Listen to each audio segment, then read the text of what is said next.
Hello, friends, and welcome back to Malicious Compliance Stories.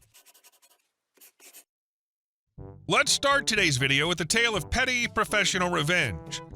When an ambulance driver on urgent hospital business got ticketed by an officer he'd seen countless times at work, he took it on the chin until the officer came asking for a favor. That's when payback rolled in. But before we begin, best way to support our channel is to leave comments, like, and subscribe with the turned on bell so you don't miss the new video every single day. Here we go. Ambulance driver waited just 2 days to serve ice-cold payback. This story came to me from Mr. S., a veteran ambulance driver in my city. He's been with our local hospital for over 2 decades. The kind of guy who knows everyone: patients, doctors, nurses, security guards, and just about every back corridor and shortcut in the building. Over the years, he's occasionally been tapped to act as the personal driver for the hospital director, a role that came with its own mix of perks and headaches. One morning, he was behind the wheel of the director's car running an urgent errand that absolutely had to be done on time. The streets were quiet, and Mr. S. was making good time until flashing blue lights lit up his rearview mirror. He pulled over, already feeling a twinge of annoyance. The officer who approached was someone he recognized from the hospital, a cop who'd been in and out for scans and checkups.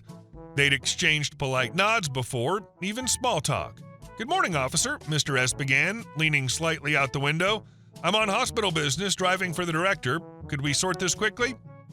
But the officer barely looked interested in explanations. "You were speeding," he said flatly. "I understand, but this is an urgent matter for the director himself. I'm sure we can—" "No exceptions," the cop interrupted, pulling out his ticket book. "Nothing personal. I'm only collecting money for my government." Mr. S. bit back a sharp retort. $40. That's what the ticket came to. Not the end of the world, but it wasn't about the money.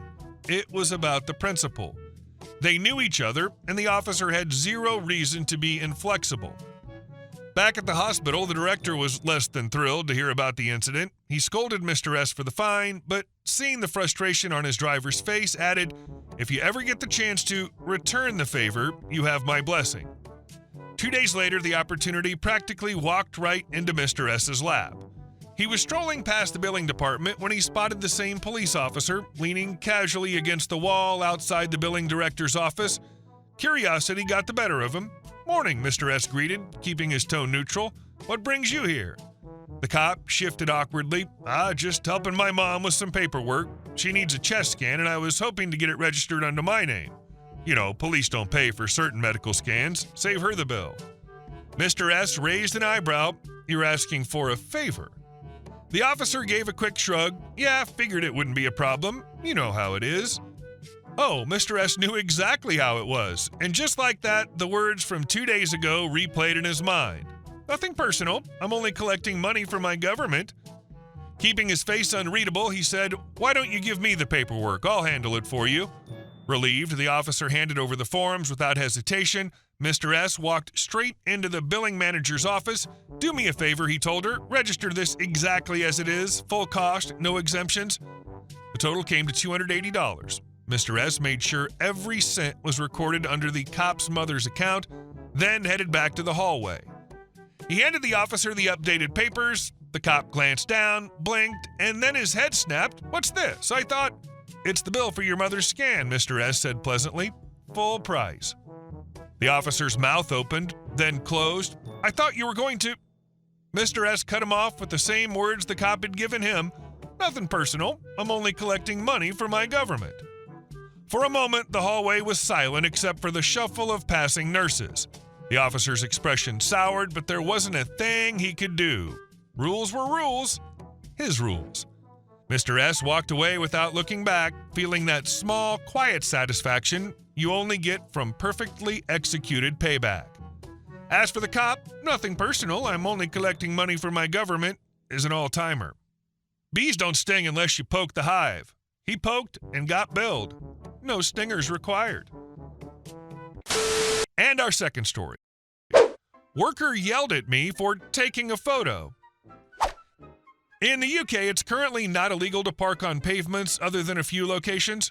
Where I'm based is one of the few places you get fined. For a few weeks, their vans constantly blocking the pavement on a school run route with the vans on the only pavement available and blocking the view. Cars often fly down and around the corner as it's a rat route to sneak in front of a load of traffic if you know about it, so it's pretty dangerous if you're a pedestrian and if the walkway is blocked. It started with maybe just one van, but you could still squeeze past. Not good if you have any mobility issues or aids or any push chairs. Being a school run route, obviously there's pushchair traffic and young kids on bikes and scooters.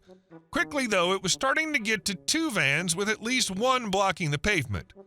I take photos to try and report it, but two kids and a job with a different walk home for various reasons meant that I kept forgetting. This isn't going to be going away anytime soon as they've parked a trailer on the grass verge for the tools and things. Cue to the final straw.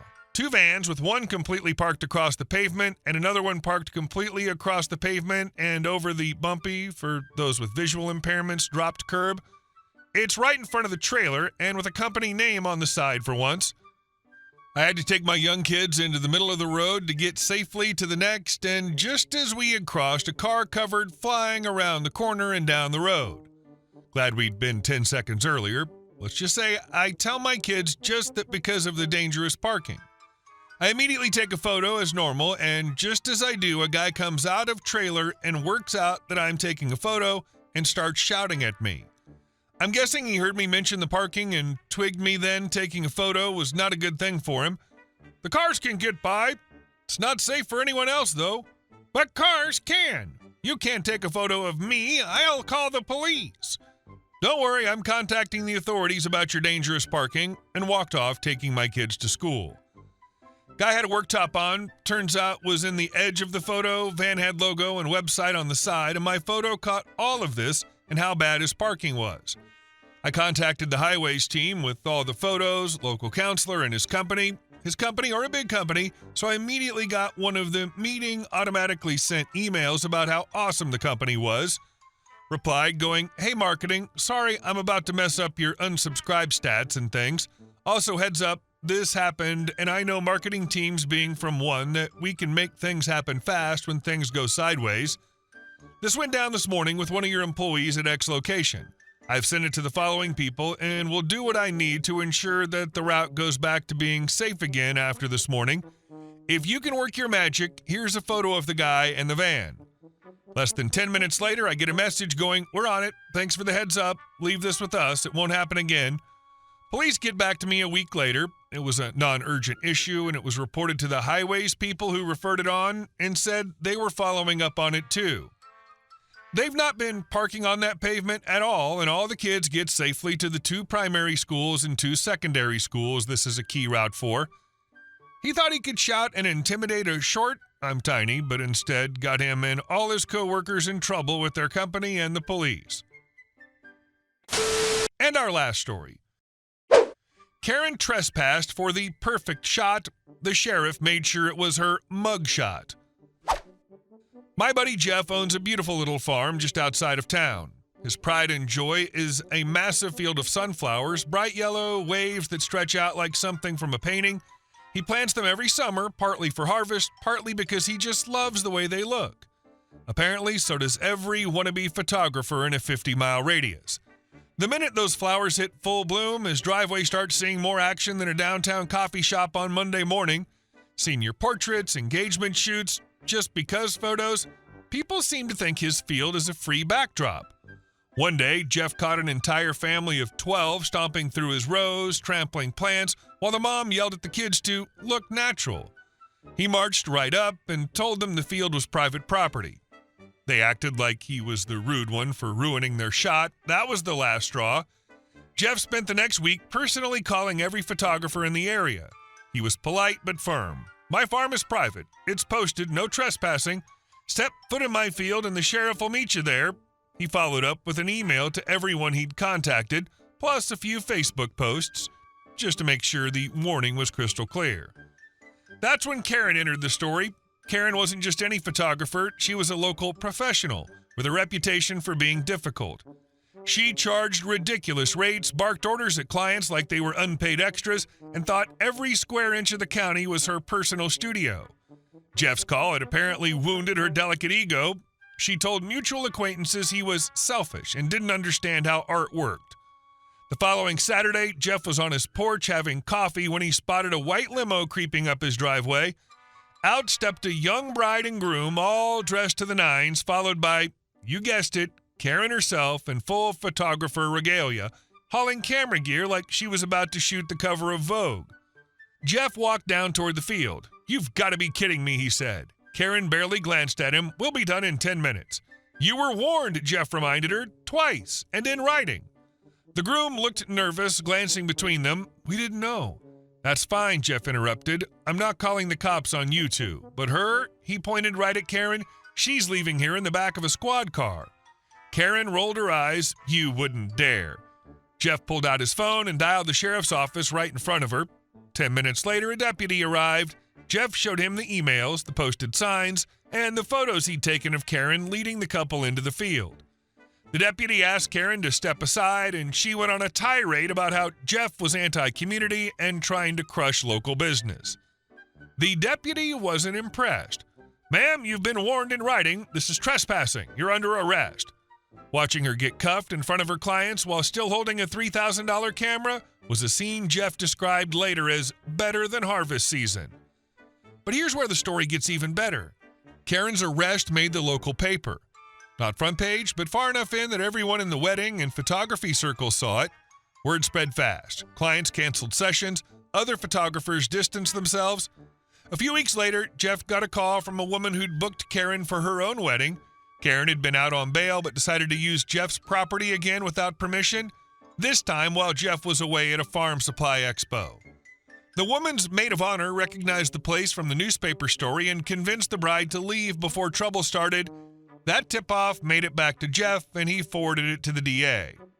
Turns out trespassing while out on bail isn't something the courts take lightly. Karen's bond was revoked, and she spent a few weeks in county jail waiting for her hearing. By the time she got out, her business had tanked. Now her old sunflower studio is locked behind a new gate, complete with motion-activated sprinklers. Jeff doesn't get uninvited photo shoots anymore, but sometimes when he's out working the field, he'll catch cars slowing down, passengers craning their necks for a glimpse. Smart on the gate and the motion sprinklers, too. Think of them as influencer repellent.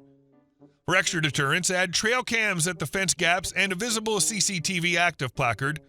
And if Karen's past clients post images from illegal sessions, a polite "please remove" taken on private property without permission message, or DMCA if needed, ties off the loose ends.